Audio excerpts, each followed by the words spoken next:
Ito si Mr. Alex, oh. Hi, Mr. Alex. Yan, oh. Pintura tayo. Pinapaganda niya talaga yung mga gamit eh. Habang nagpapahinga siya, nagkatrabaho siya eh. Oh, yan oh. Oh. Meron din siyang pagka Leonardo da Vinci. Kung pagpipiliin ka, buddy, mambababae o matutulog, anong gusto mo mangyari? Tutulog na tayo. Matutulog na lang at maglungkot-lungkutan, ganon? We, parehas pala tayo ng hilig eh.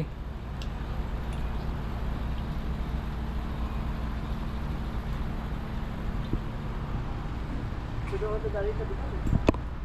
Ha? Tutulog na dali sa diban. Hindi na yung... ito bago. Napalitan na yung kanyang... Oh. Ito papalitan, no? Basag. Dalawa. Yung guma.